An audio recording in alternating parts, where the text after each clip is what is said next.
Unlock 2 guideline सरकार के नए नियम कैसे पालन किए जाएं, इस बारे में दुकानदारों को, जनसाधारण को सचेत करवाया गया है। थाना स्टाफ ने मिलकर लोगों को सचेत किया और लोगों को अनलॉक 2 के सभी दिशा निर्देशों की जानकारी भी दी है। इस मौके पर काफी सारे पदाधिकारीगण और कर्मचारीगण भी मौजूद रहे। TV1 इंडिया न्यूज के लिए प्रभात शाह की रिपोर्ट, मलकानगिरी, उड़ीसा।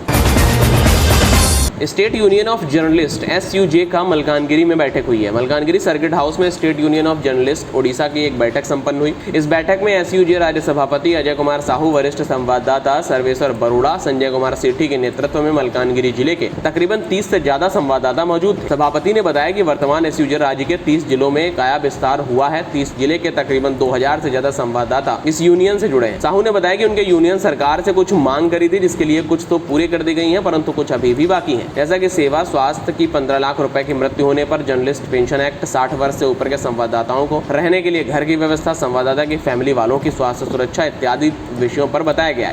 कलेक्टर पापड़ानी जाइए सामाजिक घर पठे मत फोन कले आपण पिला घर पहुंचला आपण हम ऑलरेडी ट्वीट करी प्रशंसा करी the way collector and SP handle the case we are very much appreciated. अपनी सभी जिलों में TV1 इंडिया न्यूज के लिए प्रभात शाह की रिपोर्ट, मलकानगिरी, उड़ीसा। बात करेंगे सिंगारपुर हल्दीपोदा की, जहां एक अनोखी घटना देखने को मिली है। संवाददाता राज किशोर मिश्रा की रिपोर्ट के अनुसार सिंगारपुर गांव के शेख शाहरुख अपने घर में परिवार के साथ सोते समय 4 आदमी मुंह में काला कपड़ा बांधकर आए और उसे उठा ले गए। सिंगारपुर मार्केट के सुनसान इलाके में फिर तेज धार तलवार से आंखों के ऊपर वार किया और इस आवाज से गाँव वाले इकट्ठा हो गए और उससे मार कर काटते हुए वह बदमाश नजर आए। गाँव वालों ने एम्बुलेंस बुलाकर तुरंत उसे हॉस्पिटल भिजवाया, जहाँ उसका इलाज चल रहा है। उसकी हालत काफी नाजुक बताई जा रही है। इस घटना से जुड़े आदमी शक सलाउद्दीन अली, हजामुद्दीन अली, नसीरुद्दीन अली, शक नाजू अली, सलाउद्दीन अली और 2 आदमियों जिनके मुंह पर काला कपड़ा बंधा हुआ था, इनके ऊपर थाने में FIR भी दर्ज करी गई है। पुलिस आगे की तफ्तीश कर रही है। कौन है आपन सहित कौन दुर्घटना घटी कहले? घरे शुईली शुईला बेलू राति आसिले 2 जन डाकिले मो स्त्री बाहर ना कौन कौन ना सारू भाई को डाकिले मु बाहरी तापर कहला गाड़ी बस मुझे कहली बसनी ताले मत 2-3 पार से पिटले मो बो कहला कौन पे तू तुम्हें पिटुच ना तुम्हें जान तुम सैड के किए तब मो बहुत दिन आगर ठियाला मो बोर शाड़ी फाड़ी सब छिड़ी छिड़े दी सारापर मुझे जीवन मत जबरदस्ती 5टा टुका गाड़ी में बसैकी नहीं गले कौन से सिंगार छक पाखक नहीं गले ट्रांसफर्मर से फाका एरिया अंधार एरियाटार से निश्चित मार मारे तापर आम मो माँ जा राजू बोली लोक को पुओ को डाकिले आसला बेलू से टोटाल फेरार हो जेहेतु पूरा भुजाली नहीं कि पूरा आखि सामना को मारे से कहूँ आखि यार पूरा चलीगला नष्ट हो ये जेटी जे आउ कौन कहते जेटू जी FIR देलु थाना मामला एतला गलु मो ना मुन्ना आ खुशबू मो एसबू काम करवा मोर रेकर्ड अच्छे आ भी काम करुँ मो छुआ मैंने भी काम करदी भी तू जब एतला सब कहलु ताले तो आगर कहते तू बचार टार्गेट थी बोली ते पूरा जीवन मारी दू पूरा धमक देले भुजाली पिस्टल पिस्टल सब काढ़ीदे पूरा भुजाली नहीं पूरा ये भूसी दी तुम जो मारल तुम से चेता शून्य हो पड़ी जो मारले पूरा चेता शून्य हो दौड़ी आगे पाखे लुंगी फुंगी छाड़ी दौड़ी आस पड़ी फोटोटा उठाई से तुमको रेस्क्यू तुमको से उद्धार कले किए उद्धार गाँ लोक जो शुणिले दौड़ी जो आसिले ताले राजू बोली से जूना SK मुर्शद बोली से पुना बाबू से सब थे दौड़ी जो आसिले एम पूरा कहले हाँ यार आखि पूरा चली या पूरा नष्ट कर दी गोटे आखिरे कड़ा करदेलु टार्गेट माने टार्गेट आंदा तो बात तुम जी एक्शन किसी करूँ ये हस्पिटाल जीव से किसी लेखा लिखिकी सामाजिक कि पुलिस को जहाँ को जनइबू तू आउ बचा तोर भयात नहीं तो पूरा जीवन मारिदेवी धमक एति तुम किसी थाना किसी लिखित देच थानार आज्ञा सर लिखित आकार दिखाई बस्ता थानार फोटो सब भी दिखाई थानार बस्ता थाना। TV1 इंडिया न्यूज के लिए राज किशोर मिश्रा की रिपोर्ट, सिंगारपुर, उड़ीसा। खबर लगातार आ रही है पेट्रोल और डीजल के बढ़ते दामों से होने वाली अव्यवस्था को लेकर। बात करें यदि कोरापुट की तो सांसद सप्तगिरी उलाका के अध्यक्ष पटांगी के पूर्वतन विधायक रामचंद्र कड़ाम और बहुत सारे कांग्रेस कार्यकर्ताओं ने मिलकर पेट्रोल डीजल के बढ़ते हुए दामों को देखकर विरोध प्रदर्शन किया है। देखिए रिपोर्ट श्रीकांत के साथ। TV1 न्यूज़ इंडिया के लिए आपको स्वागत है सर। आज जो दावी जताए पटांगी ब्लॉक में और कौन सा मकसद लेकर आए थे आज सब? देखिए जो तेल पेट्रोल एंड डीजल के दाम जो बढ़ते जा रहे हैं, हम लोग प्रधानमंत्री मोदी से ये अनुरोध किए थे कि GDP बढ़ाने के लिए लेकिन जीडीपी तो बढ़ नहीं रहा, घट रहा है। उसके साथ साथ आप देख रहे हैं गैस, पेट्रोल, डीजल, जीडीपी ये खाली बढ़ रहा है। जब क्रूड ऑयल प्राइस 120 रुपये डॉलर था एक बैरल का, तब यूपीए टाइम में हम लोग का पेट्रोल का दाम था 60-65 रुपये। लेकिन अब के टाइम में देखोगे, अब जब बैरल तेल का दाम $40 तक पहुंचा हुआ है, तब पेट्रोल का दाम, डीजल का दाम 80 के ऊपर हो चुका है, जो कि प्रधानमंत्री की उम्र से ज़्यादा है। इसीलिए हम प्रधानमंत्री जी को के खिलाफ ये आवाज़ उठाने के लिए माननीय राष्ट्रपति जी को ये मेमोरेंडम दिए हैं कि जो तेल का दाम है वो क्रूड ऑयल के हिसाब से कम किया जाए। लोग बहुत मुसीबत में, कोरोना के टाइम चल रहा है, उनकी मुसीबत के समय में हमें उनके साथ खड़े होने की आवश्यकता है, जो कि प्रधानमंत्री को सोचना चाहिए। एंड केंद्र सरकार से अनुरोध है कि आप तुरंत पेट्रोल और डीजल का प्राइस जल्दी कम करें। पेट्रोल डीजल दाबी के बाद कुछ कमती नहीं होने से क्या रोड में जाने की इरादा है क्या? अभी तो हम लोग ये पहले माननीय गवर्नर के थ्रू से राष्ट्रपति को दिए थे ये मेमोरेंडम। उसके बाद अभी हम लोग जिला स्तर में दिए, अब ब्लॉक स्तर में दिए। अब अगर कम नहीं करेंगे तो हम हर गांव जाके हर घर में घुसेंगे और सबको ये जागृत करेंगे कि प्रधानमंत्री मोदी आपको कैसे लूट रहा है, देश को कैसे लूट रहा है। Thank you sir. पूर्वतन विधायक पोटांगी हिसाब से आप पोटांगी में जो तेल दर वृद्धि के लिए क्या क्या करने के लिए चाहते हैं? देखिए, हमारा AIC से हमारा श्रीमती सोनिया गांधी और जो मानस का राहुल गांधी जी ने आह्वान दिए हैं पीछे सभापति, इसलिए हम ये जो पेट्रोल डीजल हर दिन ये सरकार का समय पे दर बढ़ रहा है। आप देखिए, जब तक यूपीए सरकार था उस टाइम में आप देखिए अंतर्राष्ट्रीय स्तर में डॉलर में हमारा $110 में था कच्चा तेल का। अभी देखिए इंटरनेशनल मार्केट में कच्चा तेल का दर है अभी $40 है। इस समय में हमारा देश के लिए 26 रुपया देना चाहिए था पेट्रोल। जब यूपीए सरकार का था इस टाइम में ये नरेंद्र मोदी का सरकार, बीजेपी और नरेंद्र मोदी जी ने इतना हवा वहाँ पहले रहते थे उस टाइम पे जितना कम था। अभी इस समय पे ये महामारी कोरोना अभी है देश में, तथा पृथ्वी में, इस समय पे कमती होना चाहिए था। अभी श्रमिक का पैसा नहीं है चलने के लिए, खाने के लिए। इस टाइम में अभी ये सरकार हर दिन पैसा जो बढ़ा रहा है, अभी डीजल हो गया यहाँ पे हमारा सिमलीगढ़ में मैं जो बोल रहा हूँ 84 है, डीजल 85। ऐसा अगर बढ़ाएंगे आम जनता के लिए परेशान तो होता ही है। ये सरकार जो अच्छे दिन बोल के आए थे, अभी अच्छे दिन नहीं है, बुरा दिन हो गया। अगर ये सरकार आम जनता का भला नहीं चाहते हैं तो तुरंत इस्तीफा देना चाहिए। TV1 इंडिया न्यूज़ के लिए श्रीकांत चौधरी की रिपोर्ट, कोरापुट, उड़ीसा। सामाजिक दूरी बरतते हुए बस्ता बाउंसमुखा ग्रामवासी SDPO ऑफिस के सामने धरना प्रदर्शन देखा गया है। आपको बता दें, गांव के क्रिकेट खेल को लेकर पद्मलोचन जेना कुछ बच्चों के माता पिता के साथ लड़ाई झगड़ा भी हुआ था। इस बीच पद्मलोचन जेना ने दो भाइयों के एक तेजधार तलवार से एक सर में गहरी चोट मार दी, जिसके कारण वह कोमा में, दूसरे के सर में भी चोट पहुंचाई गई है। इस कारण सारे गाँव वाले मुजरिम को जल्द से जल्द पकड़ने के लिए बात कह रहे हैं और इस बात को लेकर उन्होंने धरना प्रदर्शन भी किया है। देखना ये होगा कि प्रशासन इस पर क्या कार्रवाई करेगा। आज कौन पाई SDPO ऑफिस घेराव करछ?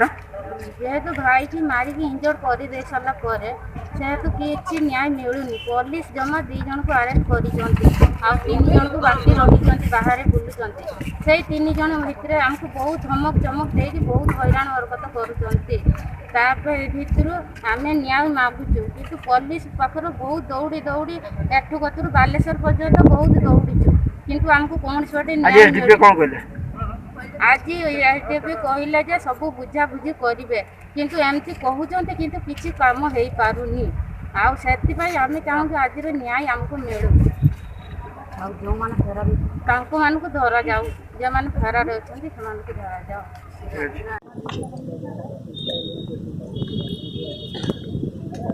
भाई नाम परिचय देले नाम जीवन बेहेरा घर बाउंसमुख बस्ता कौन पाए आज आपण माने एसडीओ ऑफिस रे आकर धारणा दैचंदी आम न्याय धारणा दीचु आज्ञा कौन घटना कौन होइछ घटनाटा ये कि आमर जो पुलिस प्रशासन आमर जो केसटा को ठीक से तदंत न करी काउंटर केस करी आमर जो लोक को दोषी बोली स्वीकृति देकी कोर्ट फरवर्ड कर देइछन्ती दुटे पुणी मिछ केस चोरी केस गोटे आरोप देइछन्ती दुईटी केस देइछन्ती आमर जो पेसेंट आम जो जहाँ हाणी देइछन्ती एकदम आज्ञा केस मूल उद्देश्य है हणा केस हाणिबा फल से लोक अतिरिक्त गुरुतर आहत हो कटक प्राइवेट हॉस्पिटल ट्रिटमेंट होइछ आज्ञा वर्तमान स्थिति कौन रही स्थिति बर्तमान डॉक्टर कहूँ जो मुंडर आघात हवा फल तार जो भितर गोटे नर्व आज्ञा डाउन आईनगत स्थिति कौन रही चाहूँ कौन आम आईनगत स्थिति आज्ञा बहुत संकटपूर्ण अच्छे आज्ञा आईन प्रशासक कौन सठिक भाव में न जाई ता विपरीत दिगरे गति कौन दाबी कौन रखुन कौन चाहूँ दाबी आमर आज्ञा दाबी कि जेहेतु आमर जो जो दुईटी जो एफआईआर पड़ी गोटे काउंटर केस गोटे चोरी केस ताको आज्ञा जत शीघ्र से खारिज करती आउ जो लोक आम ना मिछ अभियोग करके जो एफआईआर देइचंती सेमानकु उपरे उपयुक्त दंड विधान अनुसार तांको दंडित करा जाऊ आमर जो दुई जन फेरार आसामी अछंती तांको धरा जाऊ एतिक आमर दाबी आउ जो दुई जन जेल रे अछंती सेमानकु दफा बढ़ी की तांको जो अधिक रु अधिक दंड मिलू घर आज कौन एसडीपी ऑफिस घेराव कर जेहेतु भाई की मारिकी इंजोर्ड कर सारा पर जेहेतु किसी न्याय मिलूनी पुलिस जमा 2 जन को अरेस्ट कर 3 जन को बाकी रही बाहर बुलूँ से 3 जन भितर आमको बहुत धमक चमक दे बहुत हैरान हरकत कर आम न्याय मागुचु कि पुलिस पाखर बहुत दौड़ी दौड़ी एठू कतरू बालेश्वर पर्यंत बहुत दौड़ीचु किंतु आमको कौन छोटे आज एसडीपी कहला जे सब बुझा बुझी करेंगे किंतु एमती कहते किंतु किसी काम हो पारुनी आउ से आम चाहूँ आज न्याय आमको मिलू जो मान धरा जाऊ जो मैंने फेरार अच्छा से धरा जाओ ऑफिस सम्मुखें किसी महिला विक्षोभ प्रदर्शन कर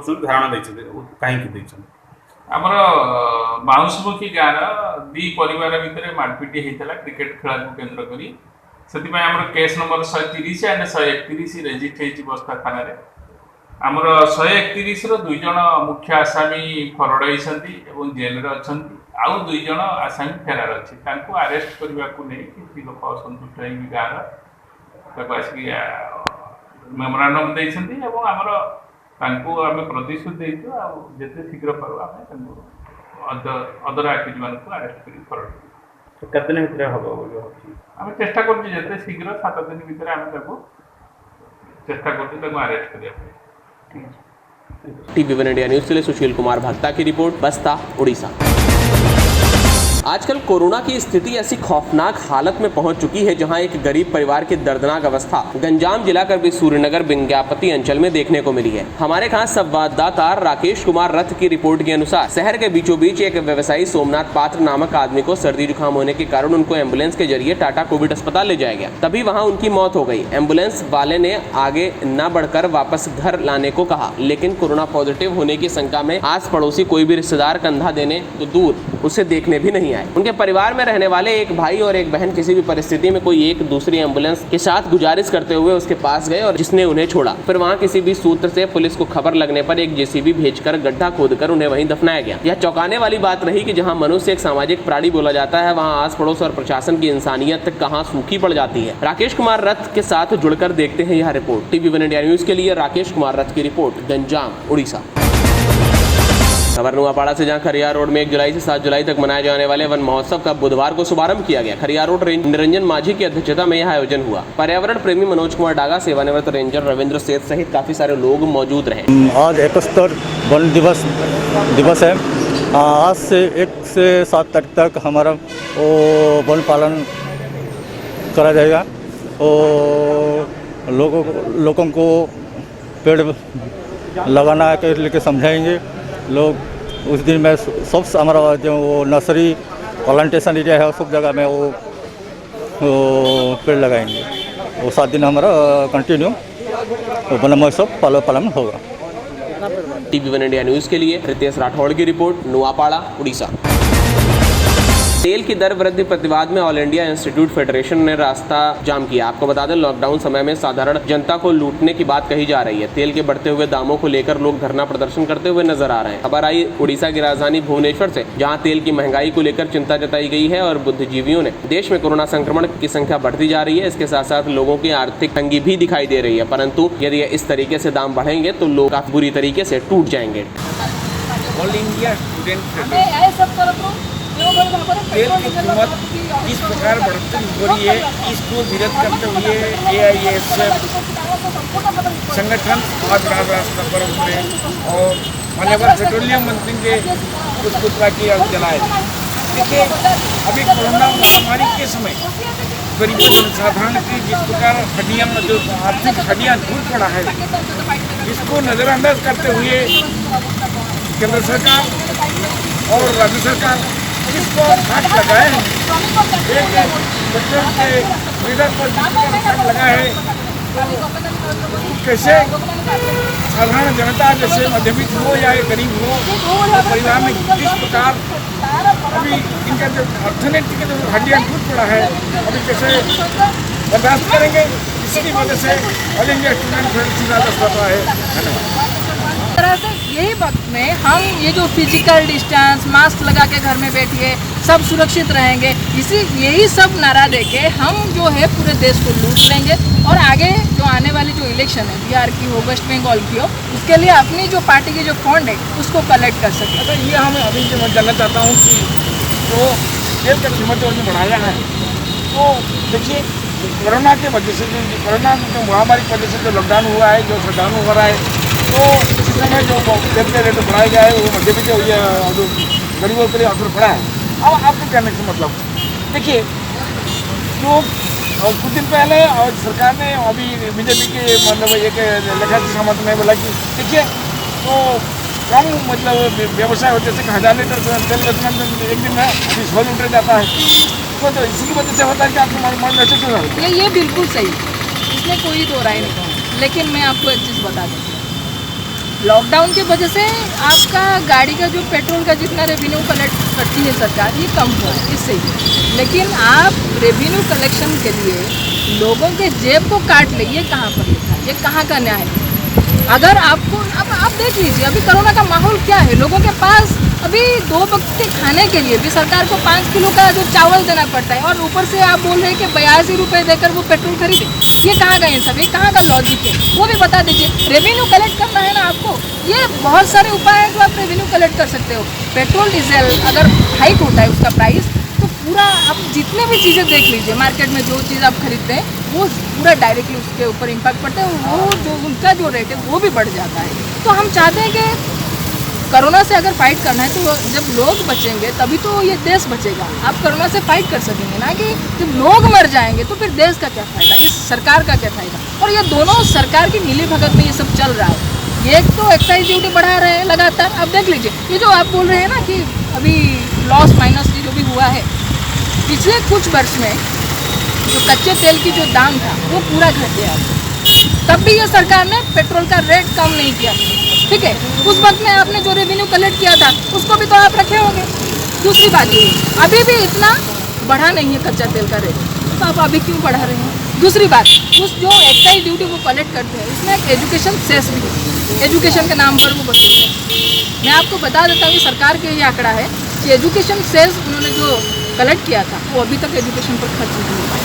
तो फिर ये रेवेन्यू कलेक्शन का जो पूरा एकदम चक्कर है, ये पूरा साफ झूठ है।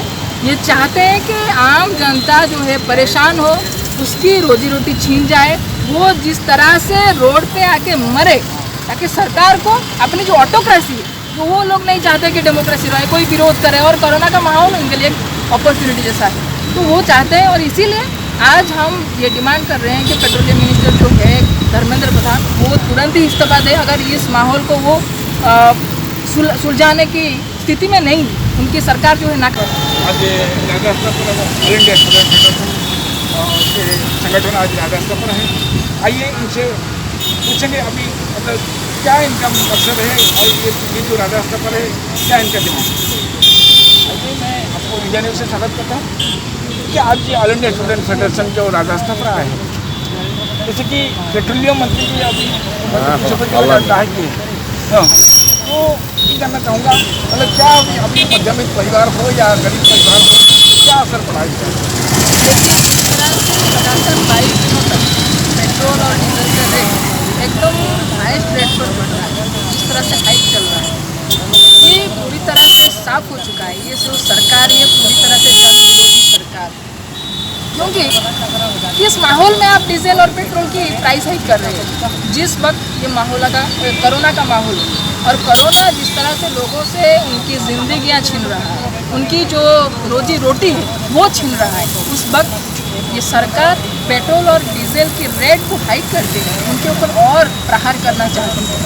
और ये इस दिन का जो सोच है, इनका जो मतलब है सिर्फ यही है। और ये जो लोग भी बोल रहे हैं कि हम लोग जो फाइट कर रहे हैं, हमारे राजस्व जो रेवेन्यू कलेक्शन जो है वो थोड़ा कम हो गया है, तो हम चाहते हैं कि इसी तरह से हम रेवेन्यू को कलेक्ट करें। साहब, क्या यही एक तरीका है रेवेन्यू कलेक्शन का? जिन लोगों ने बैंक से लोन लिया था, क्या उन लोगों से वो जो पूंजीपति है, उन लोगों से क्या उनका जो लोन का वापस वो आप ले आए? नहीं आए। जितने भी बड़ी बड़ी कंपनियां हैं, उनके जितने भी डिफ़ॉल्ट हैं, लोन डिफ़ॉल्ट हैं, क्या वो चुका चुके हैं वो लोग? नहीं। आप सिर्फ चाहते हैं, चाहे वो केंद्र सरकार हो या फिर राज्य सरकार, दोनों ही चाहते हैं कि आम जो किसान है, जो मजदूर है, आम जो लोग हैं इस देश के, ये चूके, ये मर जाए। ये जो डीजल का प्राइस हाइक, आपने जो बोला कि अगर हाइक होता है तो क्या असर पड़ता है। अगर आप सोच लीजिए कि गेहूं का किसी का प्रोडक्शन है, तो गेहूं का जो रेट है वो तो कोरोना के माहौल में नहीं पड़ेगा, यानी कि चाषी को तो बेनिफिट नहीं पहुंचने वाला है। जो पहले जो उसका रेट था वही रहेगा। लेकिन अगर डीजल का रेट बढ़ता है, पेट्रोल से ज़्यादा हो गया, यानी कि भारतवर्ष में पहली बार पेट्रोल का रेट डीजल का रेट पेट्रोल से ज़्यादा हो गया, तो फिर उनका ट्रांसपोर्टेशन का खर्चा भी ज़्यादा हो जाएगा। तो वो जो किसान है वो कहाँ से पैसा ला के वो ट्रांसपोर्टेशन का खर्चा वो देगा और कहाँ से उसको बेनिफिट पहुँचेगा। यानी कि सरकार ये चाहते हैं कि आम लोग वो जो है मर जाए और कोरोना का माहौल जो है अभी एक जो विपत्ति की स्थिति है उसको सरकार एक सुजोग की तरह दे। टीवी वन इंडिया न्यूज़ के लिए प्रमोद कुमार नायक के साथ रीता बेहरा की रिपोर्ट, भुवनेश्वर, उड़ीसा।